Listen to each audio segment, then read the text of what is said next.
This is Code Files on Third Eye Africa TV, reaching you from the nation's capital here in Abuja.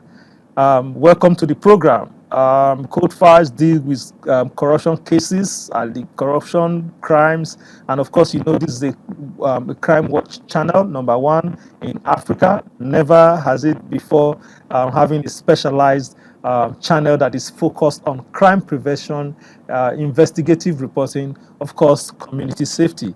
Corruption is one of the major problems or challenges, if you like, in Nigeria today.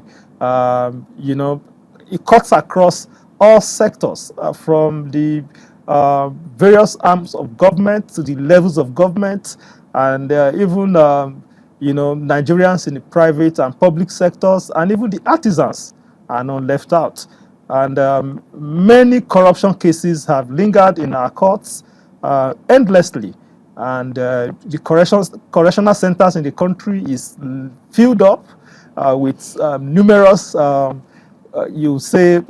awaiting trial being the highest percentage of the numbers of people in the correctional centers today. And the judiciary is said to be the hope of the last hope, rather, of the common man. But the question is, how sure are Nigerians today when it comes to referring to the judiciary as their last hope? Well, I wouldn't want to let the cat out of the bag.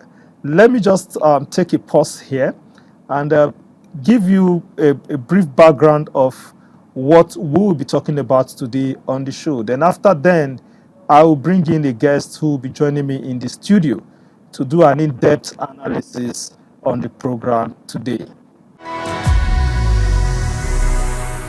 Corruption remains one of the pressing challenges facing Nigeria today, cutting across all levels and arms of government. It also extends to the wider society, affecting both the public and private sectors, including ordinary Nigerians such as artisans.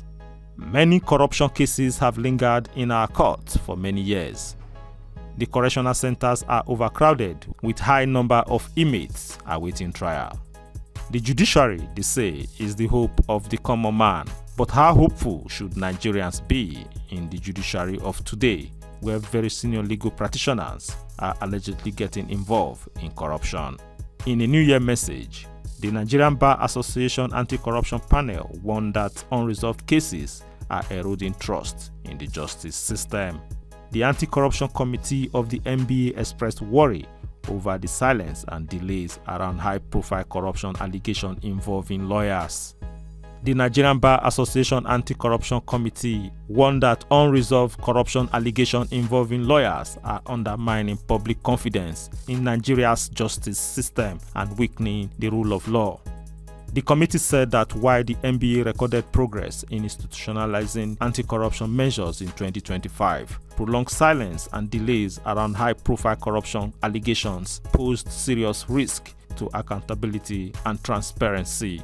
The committee's chairman, Babafemi Badejo, said a major milestone in 2025 was the approval of the NBA National Executive Committee for the establishment of anti-corruption committees at branch levels nationwide. He said the decentralized structure was intended to strengthen grassroots engagement, localize ethic oversight, and embed anti-corruption vigilance across the legal profession. Mr. Badejo also noted that the observance of World Anti-Corruption Day by several NBA branches in 2025 reflected growing professional commitment to public education and ethical conduct. However, Mr. Badejo said the committee's reflections were tempered by deep concern over development capable of weakening public trust in legal and anti-corruption institutions.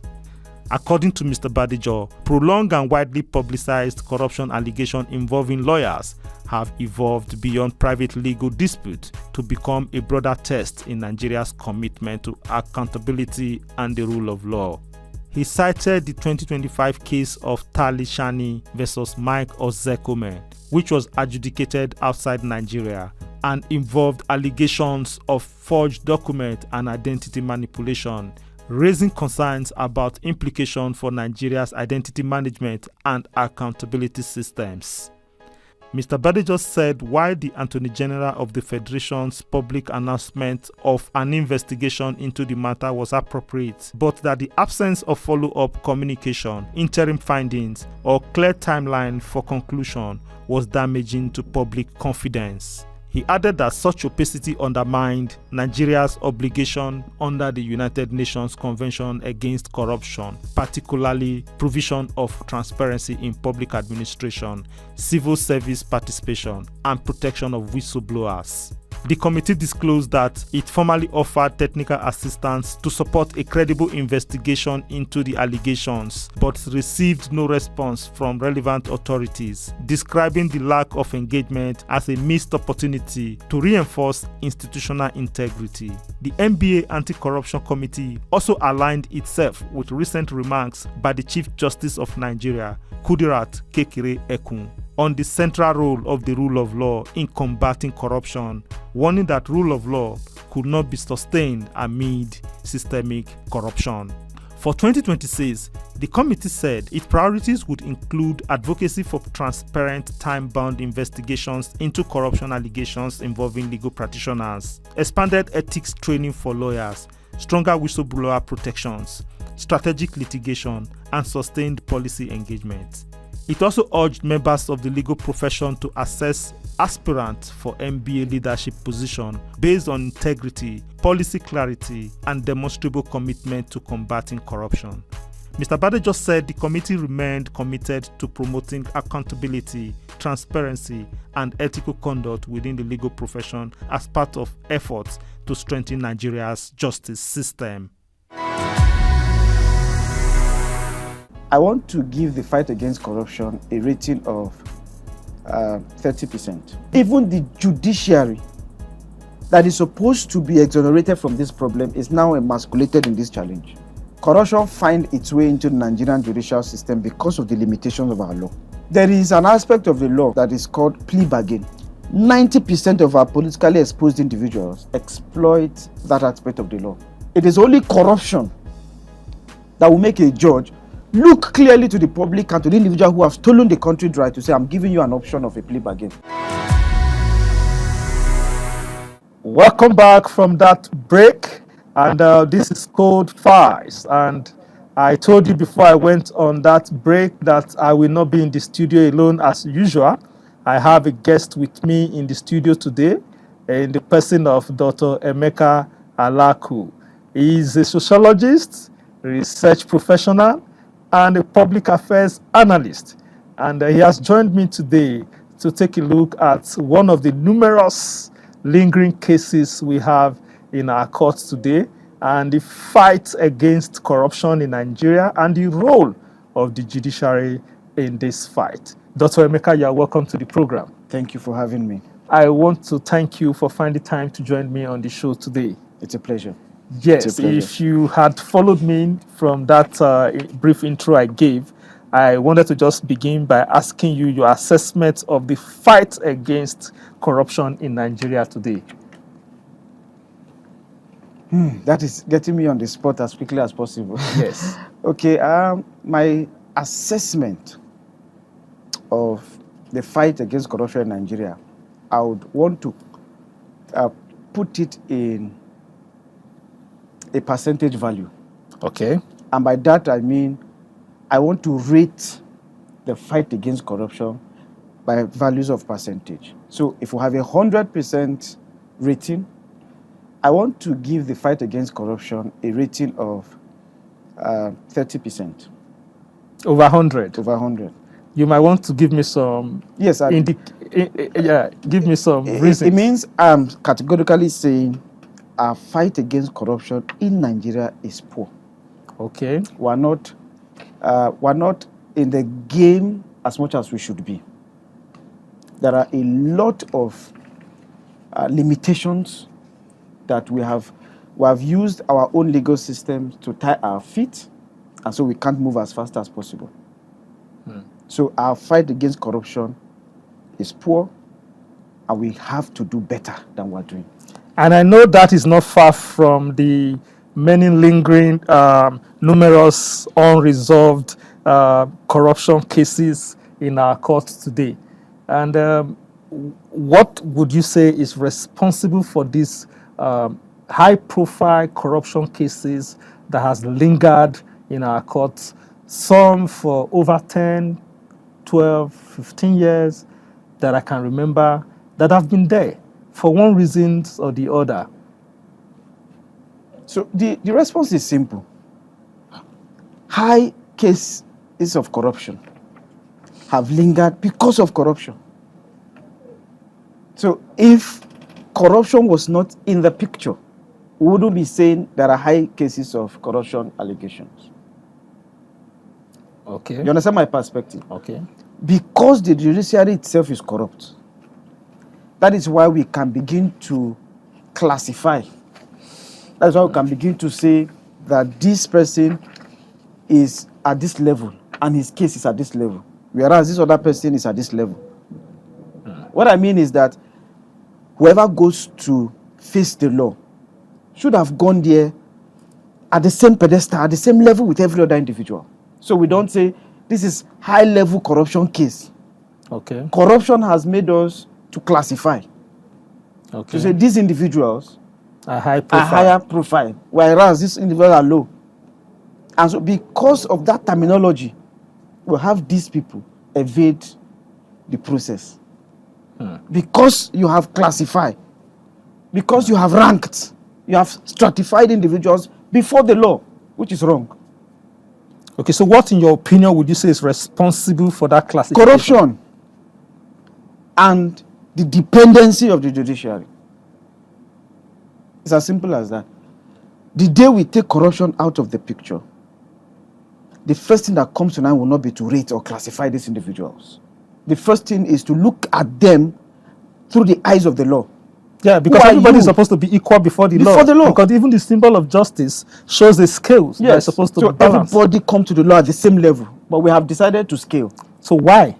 Because the people who are supposed to be responsible are corrupt. So they scale you. Okay, so the saying that says judiciary is the last hope of the common man, do you Yes. think Nigerians still believe in that saying today? I'm not sure Nigerians believe in that saying anymore.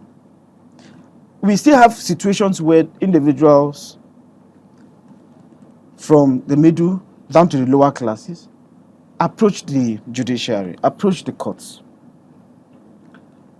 You see, sometimes it is because they would have exhausted all options they have, and then they feel there could be a hope somewhere. Okay. But that saying no longer holds, because people go to court. The length of time it takes to get to the conclusion of cases even puts you at an edge.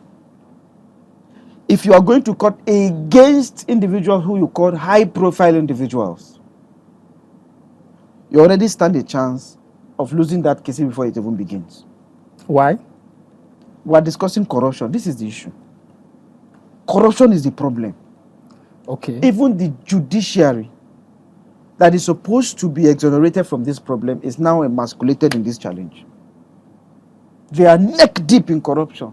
That is why we can't have cases go through the courts in the proper manner it should be.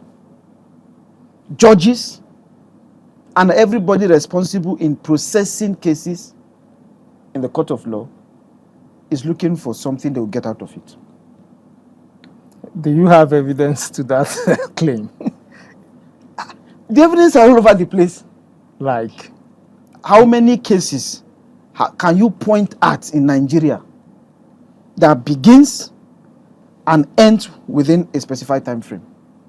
yes, because that's the question. Why do you think many high-profile cases, I keep using the word high-profile cases, remain unresolved in our courts today? Okay, let me help you.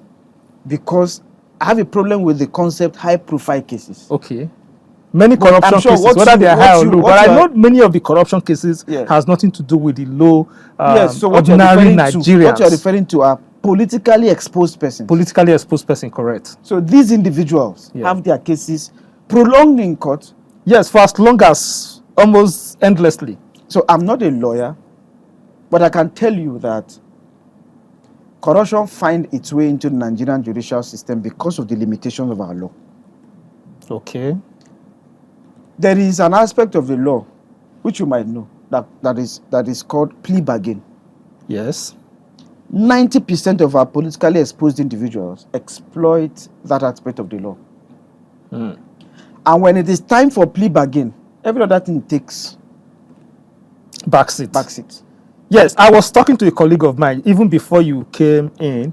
Yeah. We were discussing this issue of plea bargain, Yeah. where you have alleged corruption case of somebody stealing over 100 billion. Yeah. And at the end of the day, the person is being granted bail of 500 million, 500 million. Yeah. Or if the person chose to go with the option of plea bargain, Yeah. and is asked to just, part with less than a very minimal percentage of what was allegedly stolen. And I was telling my friend, a colleague that came in, that what does that say to the public?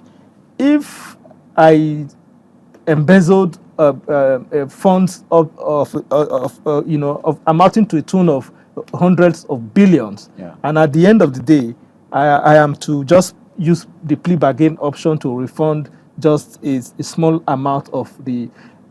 I expressed my worries that does not give any Serious.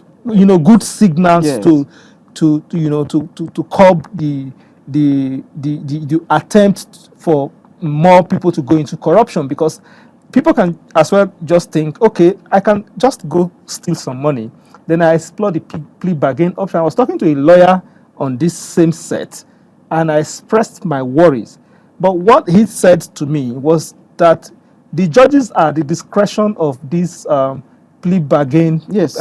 option. That one of the reason he gave was that the reason why the judges give them soft landing, one reason is that because they have not allowed the court to waste its time on trial, prolonged trial, adjournment, wasting the courts and the judges' time. That is the compensation they get for that reason by giving them that plea bargain option. Then I said, well, that's like a piece of cake. Because if I know that once I can please the judge by saying, my lord, I don't want to waste this honorable court's time, I opt for plea bargain and I wish to refund XYZ amount. And the judge is lenient enough to, temper the justice with mercy, and would I say pity me and congratulate me for not wasting his time and allowing me to just pay a small amount of money. My question is, what perception do you think the public is getting from that kind of See, let me option? let me get you to somewhere. Cases are prolonged in court because our investigation processes are flawed. Number one. Then when you get to the court, issues like the plea bargain comes in, and you are saying, the question is, what does that signify? What does that tell the people? Look, if a politically exposed person is offered the option of plea bargain, how many, quote and unquote, lower cases or cases from members of the lower rank of society have been offered plea bargain? Okay. Probably because they don't have money to offer, because I was coming to that. The problem is not that they don't have money to offer. The problem is that even in the law, there's what we call the determinate and indeterminate aspects of the law. Okay. The determinate aspect of the law is what is instituted as probably in a sentence, in a case, what the sentencing should be. Okay. When this case is concluded and this Okay. individual is found guilty. Okay. Indeterminate aspect tells that the judge can, out of his discretion or his or her discretion, give something else or give further options. Okay. So it's at the discretion of The the judge. judge. Okay. Now, it is only because of corruption that somebody would offer a plea bargain to somebody who has stolen billions of naira. For a small amount that is Not less necessarily even a small amount. You don't even need to come up with the option of a plea bargain. Okay. The person should face The person should face the full wrath of the law. You cut away with billions and trillions of naira owned by the public. You don't have the conscience to say people will suffer the effect of this fraud, the effect of this money you are siphoning. Because of that money, healthcare systems will not be developed. Because of that corruption, roads will not be maintained, roads will not be built, infrastructures will not be built. These are the things that directly impact on the livelihood of individuals, that directly impact on the economy of the state. You who doesn't have the conscience to think in these directions stole the money. The judge should also not have the conscience to want to give you a soft landing. It is only corruption that will make a judge look clearly to the public and to the individual who have stolen the country dry to say, I'm giving you an option of a plea bargain to return some. Okay, now, what do you think of the role of the prosecution agencies? Whether the EFCC, the DSS, the ICPC, name them, the NDLEA, in this fight against corruption? Do you think they do diligence to investigation with enough evidence before these individuals are charged in most times? To be fair, they are trying their best within the capacities that they have. But you see, the problem with what we have is that even the DSS, the EFCC, are tied to political powers. You see, when a president comes, they say the EFCC acts based on the ruling party, whatever, the DSS and all of that act at the discretion of the president. What it simply tells you is that there is political influence on these prosecuting agencies. Okay. So, on the one hand, they do not do due diligence in investigation. Okay. That is why they do what they call sting operations. We hear the FCC chairman's statement recently over justifying sting operations. But before your sting operations, don't you have evidence? The case in 2016 where the DSS did similar acts of sting operations on high-profile judges in Nigeria. Those cases, or that act itself tells you these individuals do not have facts on ground. That's why you sting operate. Instead of covert investigation. Instead of a proper investigation. Instead of proper intelligence gathering. With enough evidence. With enough evidence. You just want to catch the person on the spot. That's what sting operation does. I just meet you at this instance and just catch you.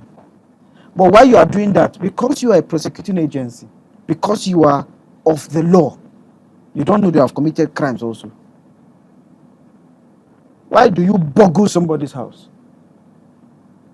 I'm not exonerating those who are capable, who are guilty of this eventually. But I'm saying there should be better. Why in the 21st century? But nobody is guilty until proven guilty, because the law says that you are presumed innocent until proven guilty. Yes. So it means even the people who are being stinged are not guilty yet. Yes. And my point exactly is, when we get to that point, right, we'll cross it. But I know that in 2026, there are better facts and data gathering mechanisms. Yeah, but there are cases in court. Yes. I've dealt with some of the cases here. For example, I'll just take one, the Abakari versus the NDLEA, where a video evidence, and the lawyer I spoke with here was asking that he has not found out whether that evidence is admissible by the court. They had a video evidence of where he negotiated to bribe an NDLEA official, and so many other evidence of cocaine and all of that dealings. So why is it that even with so much evidence in some of these cases, we still have it dragging for a long, very long time and endlessly in the court. That is the issue. The weakness in our judicial system, the weakness in our legal proceedings, the limitations. Look, people argue that we need special courts for corruption. Okay. These are because the people think that with special anti-corruption courts, proceedings will be faster. Court processes will be made faster and then shorter. Don't you think so? Look, my perception to this is that we must show readiness even. Okay. We must show readiness. We are talking about investigation processes. Okay. Even when you have a special anti-corruption court, what comes to the table? Are the investigations that come to are they exhaustive enough? Okay. So that when you come to this anti-corruption special courts, as the case may be, you still need evidence. Yes, you still need evidence. So the prosecution agencies need to we still have to go back to the same prosecution agencies who in themselves are the first problem we have. Non-exhaustive evidences before they charge somebody. Okay. And then the process of our judicial system is from arrest to the court, right? Yes. And then to sentencing so that our correctional centers will come into play. Yeah. All three of our criminal justice systems are culpable in this process of challenges. Okay. Those who arrest have not investigated properly. They arrest you and throw you into court. The court asks for evidence, you go back and say, give me some time to bring evidence. The court adjourns and wait for you to bring evidence. And then the person is remanded in the correctional facilities. And if you are a high-profile person, you apply for bail. Whether high profile or no high profile, it is at the discretion of the court at that stage to offer the bail. If the court deny you bail, you go back to your cell. Absolutely. Or to the correctional facility. Yes. And while you are there, awaiting trial, the government spends on you by feeding you. The government that is supposed to have done its due diligence to say, I have enough evidence down, let's charge him. Yes, but the difference in these two, you have opened up another area now, which I wanted to go into later, but now that you are linking us to it, the cases, numerous cases of awaiting trial in our correctional centers today, you agree with me that most of them don't even need evidence to be there. Somebody just probably had a fight, or probably an argument, or probably stole something from the market. Yeah. You don't need evidence. You saw him stealing the stuff, but probably the offense was supposed to be if he's charged or he or she is charged, maybe for less than 10 years. But you have these people being on a waiting trial for as long as 15 years or even more. Yeah. So now, the congestion in our prison, if it is made up of these high-profile cases, then I would have agreed with the analysis you just gave. So why is there imbalance? No, it does not make it right. Even if it were the cases where the high-profile individuals are the ones awaiting trial and have filled up our correctional center, it doesn't make it right. What we are saying is, but at least it would have given us some level of balance. No, that is not justice. Justice should be served. Yes, I agree with you that justice should be served. Please, if you have stolen goat, and the law says this is what it is, justice should be served. If you have stolen billions, justice should be served. So now, but the point now is, don't seem to be served. We have a problem with our sentencing system. Okay. The first thing that comes to the mind of every individual who is in charge of sentencing is imprisonment. Okay. That is also why we have so many people. Okay. Look, there are other ways you can deal with certain issues. Somebody steals a goat, imprisonment. Somebody kills, committing murder, imprisonment. Somebody slapped another person, imprisonment. Somebody embezzled trillions, imprisonment. What happens to community services? Okay. What happened to other options where you don't need to? Imprisonment is not the only sentencing system. Yeah, but some are saying that we shouldn't explore the option of death sentence as well. That death sentence is human rights all over the world are beginning to Look, if I clamor tell you against the number death of sentence. people who should do community service as punishment rather than imprisonment, you'll be shocked that 90% of people in our prison system, in our correctional facilities, only require them to do community service. Okay. All right. Just hold your thought there. We'll come back and continue this discussion. In the last 20 minutes or thereabouts, I've been with my guest here, who is a sociologist, a public affairs analyst, and a research professional in the person of Dr. Emeka Alaku. I hope I got that your surname correctly. You have tried. I'm trying. Alaku. Alaku. So, yeah, thank you so much for joining me on this program today, Code Files on Third Eye Africa TV. And we've been extracting the issue around the fight against corruption in Nigeria and, of course, delay in justice dispensation. And if you have missed the first half of this discussion, please ensure you stay with us when we come back from this break to continue the second half of this conversation, where we'll be delving into public perception about the justice system in our country today. Don't go away. I'll be right back in a moment. The too many cases of high-profile individuals who have evaded justice has painted the justice system poorly. So people have lost hope. People have lost trust. From the time of Nuhu Ribadu, as EFCC chairman, there are cases that have not been completed. There are people even in this current administration that were mentioned in corruption cases by the Nuhu Ribadu-led EFCC. Until we find a way to take the judiciary out of its alliance with the executive, we can never have an answer to this problem. Okay, welcome back from that quick break. This is still Code Files on Third Eye Africa TV.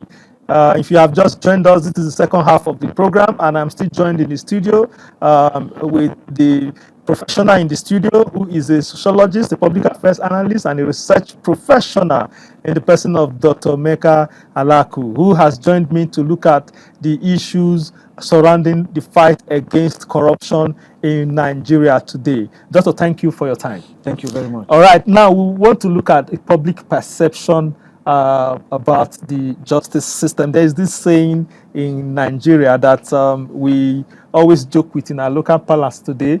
If you want somebody to get frustrated with any action you have taken, tell the person, go to court. What does that mean to you when people say, if you are not satisfied, go to court? The first thing is, who is telling me to go to court? Anybody can just tell you to go to court now, No, because it's not we joke about it every now and then. It's not anybody. Yeah. It Yeah. depends. In the political space, In the political space, if you have grievances with elections, the politicians will tell their opponents, go to court if you are not satisfied. That was the origin of go to court. Yes. But now, even in local parlance, just use it yes, because Nigerians have domesticated it that when you say go to court, what does it mean to you? It means go and do whatever you want to do. It means go to hell. You can put it that way. But go ahead to do whatever you want to do. Okay. And this has come up because the courts in Nigeria, which is just the office systems for all litigation processes to be conducted, but the judiciary as a body has failed the people. So I'm sure that majority of Nigerians have lost hope and confidence in our judicial process. Okay, you know what? That is why somebody can just tell you go to court, because they know that it's easy to be manipulated. Yes, once you get to that point, once it's adjourned, is not necessarily adjourned. dead. Once it's even in court, yes, that is the end. Case closed. Case closed. Wow. So now I'm going to take you on that with the New Year message from the Nigeria Bar Association Anti-Corruption Committee. There was a message released by this anti-corruption committee that I'm going to deal with that extensively with a legal expert in the subsequent edition. But I just want to put this to you right now. The committee warned that unresolved high-profile corruption cases is eroding public trust in justice system. Is that what you mean by what you've just said. Yes. The too many cases of high-profile individuals who have evaded justice has painted the justice system poorly. And of course, that goes back to how the people feel about the justice system, how the judiciary has operated over the years. So people have lost hope. People have lost trust. We have a lot of politicians. From the time of Nuhu Ribadu as EFCC chairman, Yeah. up to today, 2026, there are cases that have not been completed or concluded. Absolutely. Absolutely. A lot of the numerous A cases. lot of these individuals have gone on to occupy public offices. Some are still in office today. Most of them are still in office today. And you expect ordinary Nigerians to trust the process? Yes, the NBA also cited issues. He also expressed worry over silence and delay over high-profile corruption cases, corruption allegation involving even lawyers. What impact do you think this has on the public perception? Because these are very senior lawyers. I can mention name. He cited the issue that concerns Chief Michael Zekumen with the alleged property that was acquired by former minister and that statesman Jeremiah Oseni in the UK and all of that, and how they have tried to,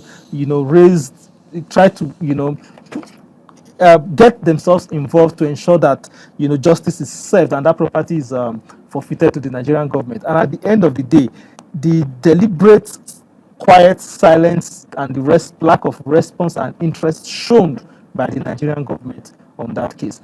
So if the NBA, the anti-corruption committee of the NBA can be this worried, what then do you now think the public can really expect from our justice system? Let me tell you, Nigerians don't care anymore. We don't have any expectation. The anti-corruption, whatever, of the NBA should go beyond expressing worry. So what can they do as a body now to start regaining public trust? I will not advise the anti-corruption body of the NBA on what to do. What I'm saying is that we have had a lot of statements like this over the years. Okay. I remember when former President Muhammadu Buhari, God bless his soul, came into office, and he had a retreat with the judiciary somewhere around the National Judiciary, whatever. Yeah. He categorically told them that they are the major problem about corruption. So 10 years down the line, I think that conference held in 2016. This is 2026. The anti-corruption body of the NPA is expressing worry. It means from when the late president told them that nothing was done. So what do you expect? Why do you expect us to think that something will happen after they have expressed worry? We must stop talking. We must stop saying how worried we are. We must begin to do what is right. What is it that is right? Okay, that's what I was going to ask you. First, we must be ready to deal with the monster, corruption. Until we find a way to take the judiciary out of its alliance with the executive, we can never have an answer to this problem.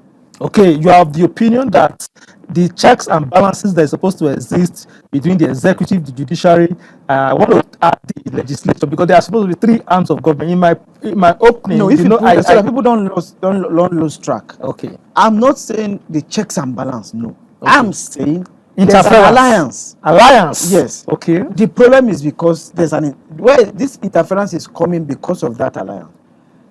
When the president appoints an EFCC chairman, Okay. the president appoints the minister of justice. Okay. The president budgets and finances the judiciary. Okay. All of these things ties the judiciary to the executive. Yeah, where we have the minister building houses for judges in some. We have the minister building estates, houses for judiciaries. All of these ties them to the executive. We have what happens to to a career process Okay. where those who emerge as ministers of justice can come from this same process, so that we don't have the president appoint them. Okay. What happens to the judiciary coming with its own budget, sending it straight to the National Assembly, coming to defend it, and then the executive has no hand in it?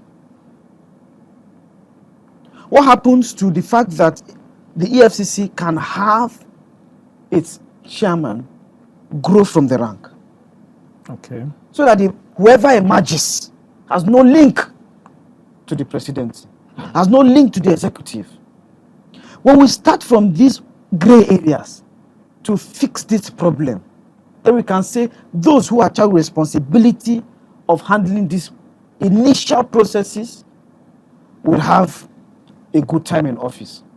But when everybody is reliant on the executive, if everybody is tied to the executive at the periphery, then we cannot even make progress. Okay, so how can we now begin to... Because when we say we have a special anti-corruption court, Yeah. the president might still appoint the judge. Some of these things you have raised, Yes. they are constitutional issues. And I want to ask, as somebody who is involved in, development outcomes, and particularly in the global space, Yes. I like the perspective you have brought in. But individuals like you and civil societies, what can they do? Because if these are purely constitutional matters, Yeah. what steps do you think we can now begin to take to address this? Because it has to come through the legislative arm of government for all these things to take effect. Yes. So what practical steps do you think we can begin to take right now? Individuals, the civil society organizations have been doing what we should do and what we can do, which is to keep speaking.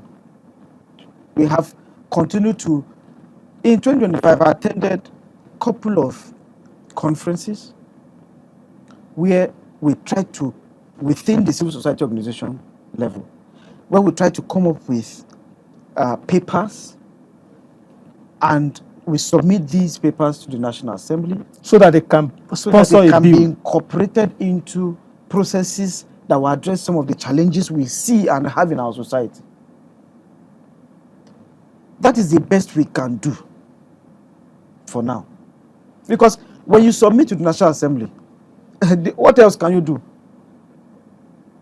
When these individuals, let me give you for instance, when we say the judiciary should be less dependent and reliant on the executive. Absolutely. I have done a paper personally, and I have published this paper across various platforms, academic journals, and every other medium to which these can get to certain individuals. I've also tried to submit these papers through the National Assembly in one of its public hearing on judiciary and whatever it did sometime. But what then happens when you come and then you have made your recommendations? Now actions, to take actions. What actions? Look, at some point you do what you have to do. It is at your own desk to take up the next step. It is at the desk of the National Assembly to come up with laws that are binding on the people. We did everything we had to do to have a better electoral process. What happened in the final draft that was released before 2022 electoral amendment was done? There are certain things that were taken off. That was probably not in favor of the ruling class. Of course, that is where the problem is. Yeah, so because if the beneficiaries of these corruptions are the ones that are making the law. When INEC said that what is said in the electoral law is transmission of election results, that is at the discretion of INEC. Okay. I know from my organization, when we made a recommendation before then, that was not what we cannot foolishly leave it at the discretion of INEC. It should be mandatory by the law. We even spelled it out what a transmission of results should mean and what it should be. As a matter of fact, my organization specifically said we must incorporate technologies where voting and counting happens instantly.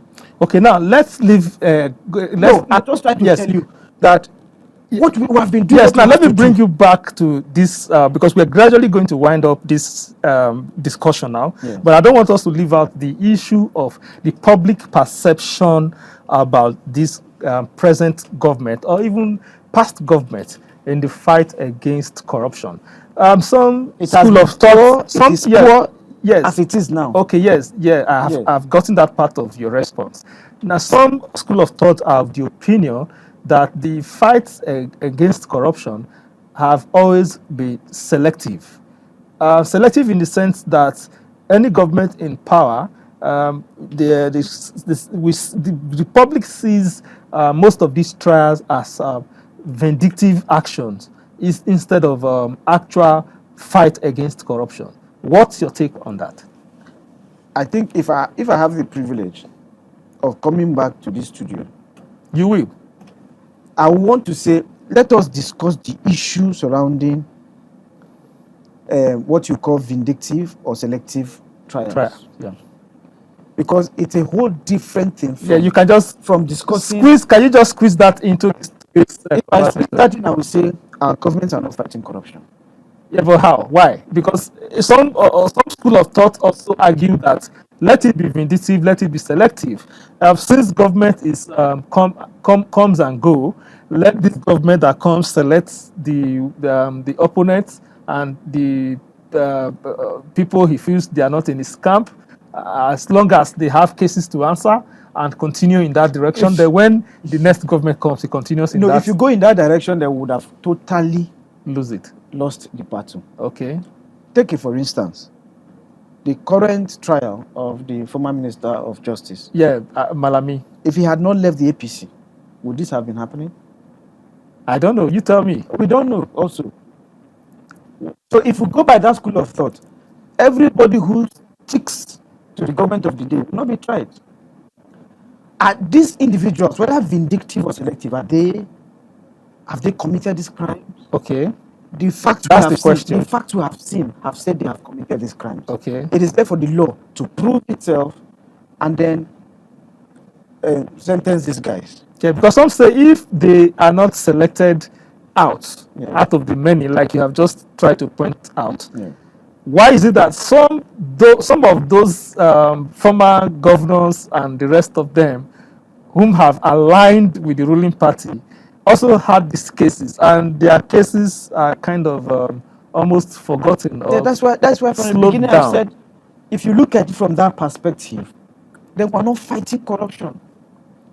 So, but some will say it's not peculiar to this Asiwaju Bola Ahmed Tinubu's administration. It has always been like that. Yes, it has always been like that. That's why I've said it is not about the current government. Okay. No, I mentioned that even if we start from when the EFCC was established, okay, even if we start from the period of its first chairman, Nuhu Ribadu, it is way before the Asiwaju's government. Yeah, I can tell you that there are people even in this current administration that were mentioned in corruption cases by the Nuhu Ribadu-led EFCC. Yes.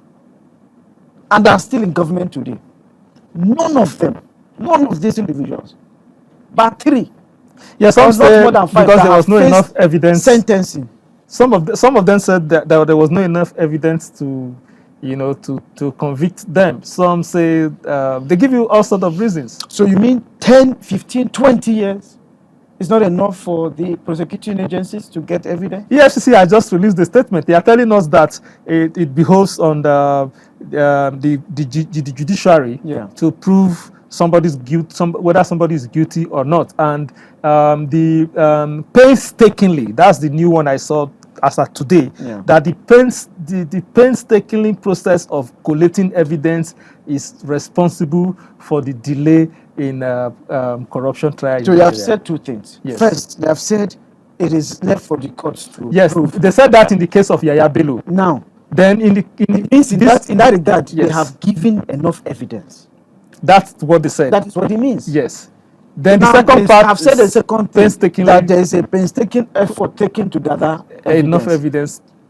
responsible for. We don't care what it takes. It is your job. Get it done. Whether it is painstaking, whether it is easy, you have signed up for this job. Get the job done. Get evidences. Prosecute these guys. Let me take you back to some years ago. There was a case in court about if you remember the name, Abdurrashid Maina. Yes. When the plea bargain happened, and he was, I think at the time he was charged for about 2 billion of police pension, whatever. Yes. And then he brought 750,000 in check. 750 million. 750,000. Okay. You can go back to this. Okay. In the court premises, not even outside the court. Yes. As soon as the judgment was given. As payment for 2 plea years imprisonment with an option. of plea bargain. No, with an Of option of fine. And the Okay. option was about 750 thereabouts. Okay. 2 years back. He paid it immediately. And left the court premises. The FCC held him back and said, no, they are not satisfied with this judgment. Now, what I'm saying is, and why I'm bringing this is, at the time, the EFCC seemed to say, okay, no, this is not what we expect. From the evidence we have given, this judgment is flawed. If we have the EFCCs and other prosecuting agencies, the ICPC, come up to take a stand and say, no, we have enough evidence that will nail this person to this level. We're not preempting the judgment, but we are saying we have facts backing up our prosecution. They will not be telling us this to say it is this. They will not be telling us how painstaking it is to gather evidence. So what I'm saying, in essence, is EFCC, get your job done. The courts, we know, the judiciary, as it were, should sit up. They have made a mess of the whole process as themselves because corruption has eaten deep. I'm telling you, everybody is now looking for a way of livelihood. Such that they are even, I'm telling you, don't be surprised if these persons await profiles like that to come because they are going to make a lot of money from them. That is how bad the system has gone. Yeah, because there are some prominent lawyers that have been identified as, when it comes to defending corruption allegations, their name keeps reoccurring. To me, I don't bother about that. It is their job. If you accuse me and you are a lawyer and I come to you, I'm coming because of your antecedent. I say this person is good and I'm coming to hire. It's like going to hire a painter. Yeah, but what the person is good at is painting. But the statement released by the NBA now goes beyond that. That even lawyers are now getting themselves involved in the mess of corruption itself. Yes. Because getting involved in trials that involve false identity, and a lawyer coming up to claim that he is the actual owner of a property that was allegedly bought by a former minister who allegedly acquired the property with a name that was non-in-existence, and a senior lawyer coming to claim that he also acquired that property from So that if we same keep person. it at that case, then I would say it's an ambiguous situation. At the end of the day, what was found in that case? It How was did found the case that end? yes, it was found that Who amongst these individuals faced the law for wrongdoing? yeah, because the said property could not be traced to the elder statesman Jeremiah Oseni. It was traced to a name that was attached to the property, and that name was still the same name Chief Ozekume claimed he acquired the same property from.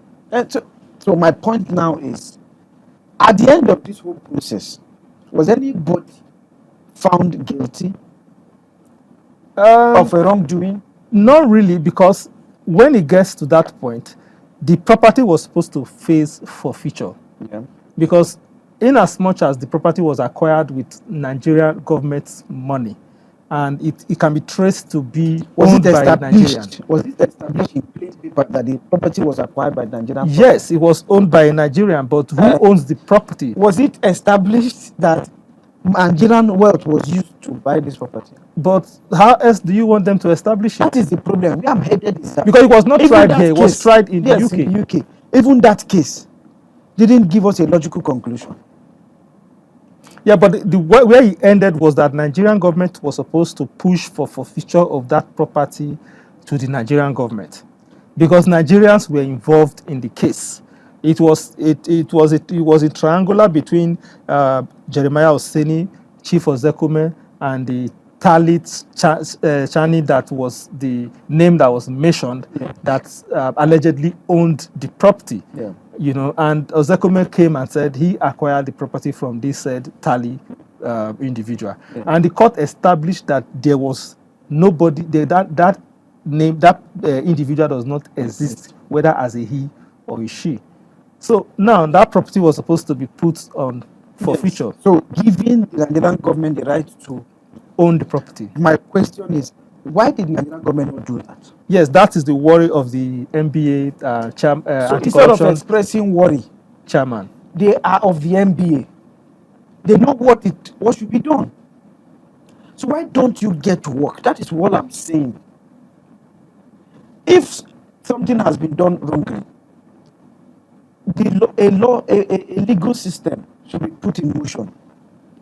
Absolutely. Instead of expressing worry, if I get to the class and I tell my students, I'm expressing worry that you are not ready, and leave. Have I done anything? Yeah, but what they have done in order to just wind it up at this point is that the NBA Anti-Corruption Committee has institutionalized anti-corruption unit across all their branches. And one of the wins he also pointed out in that message was that the commemorating of World Anti-Corruption Day by most of the NBA chapters as at last year also was a win for them. That as in this 2026 rather, that they intend to take it a step ahead from where they are, and that's a promise coming from the NBA anti-corruption committee. You see, just to wind down with you. Yes. Your parting shots. An anti-corruption committee is celebrating a commemoration of Anti-Corruption Day. Yes, it shows that they are beginning to wake up. They're not even ready. In the corridor of NBA, commemorating they are now conscious. They are now conscious of corruption. That is what he's trying to say. Whose doorstep is where corruption cases are is just waking up. They are celebrating that they commemorated the Anti-Corruption Day. They shouldn't celebrate that. When people are languishing in custody, awaiting trials for crimes they have not committed, when politically exposed individuals are evading the law, are going scot-free, when we have millions of cases without any logical end to them. So you mean celebrating commemoration of Anti-Corruption Day? World Anti-Corruption Day. It takes you back to my initial statement when we started this program. We are absolutely not ready. Okay, and I think it's a good place to anchor it there. That's your view that we are not ready in the fight against corruption. In the last 55 minutes or thereabouts, I've been in the studio with a sociologist, a research professional, and a public affairs analyst in the person of Dr. Emeka Alaku. Alaku, you are a wonderful guest on my program, and I would like to have you back from time to time to look at these issues around anti-corruption fight in Nigeria. I most sincerely thank you for finding time to join me on the program today.